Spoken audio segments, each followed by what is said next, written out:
I like to play a game with my students called Would You Rather?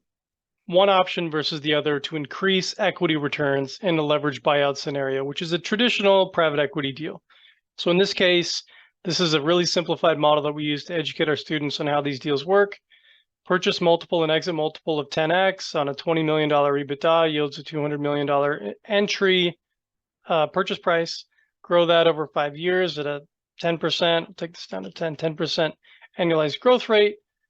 Yields 33 million of EBITDA times 10, 330 million of enterprise value over 5 years. Use a lot of those proceeds to pay down debt. Yields an internal rate of return of 20.7% and a cash on cash return of 2.6 times. Okay, so let's talk about different levers that we can pull to change these numbers and which ones would be more beneficial. You've heard a lot in the news today about interest rate. A lot of folks are really afraid of these rising rates. Well, let's put this to the test. How much does this rising rate actually impact our returns over time? And what should we be really focused on and worried about? So let's memorialize this base case number real quick. At 20.7% and 2.6 times. Let's call this base.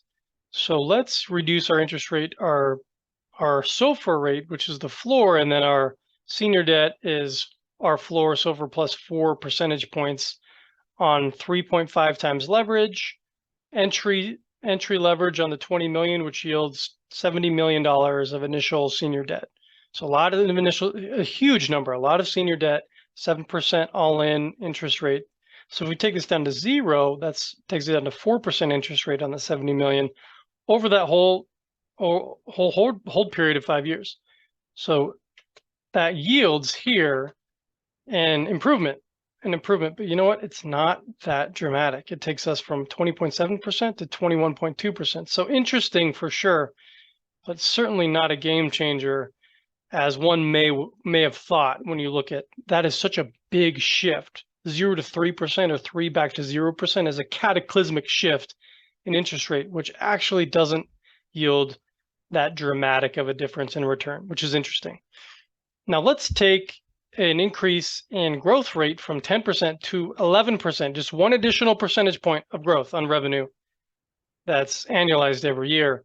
Let's see what that does. Okay, so that took us from our baseline of 20.7% to 22.1% internal rate of return. So almost double the impact of reducing, more than double the impact of reducing the interest rate by 3 whole percentage points is just by increasing your growth by 1%, which is crazy, right? You wouldn't have intuitively thought of that. So oftentimes we get so fixated on interest rate when really we should be prioritizing growth.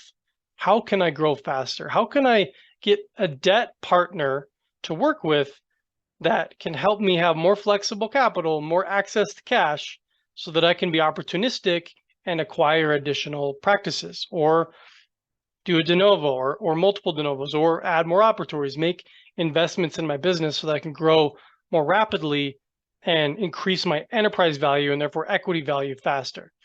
These are strategies that we help folks work with. I'm a professor of finance, private equity, venture capital. I love to work with entrepreneurs, business owners, doctors to help them craft their strategy and really focus on the right levers to help them get the very best outcomes.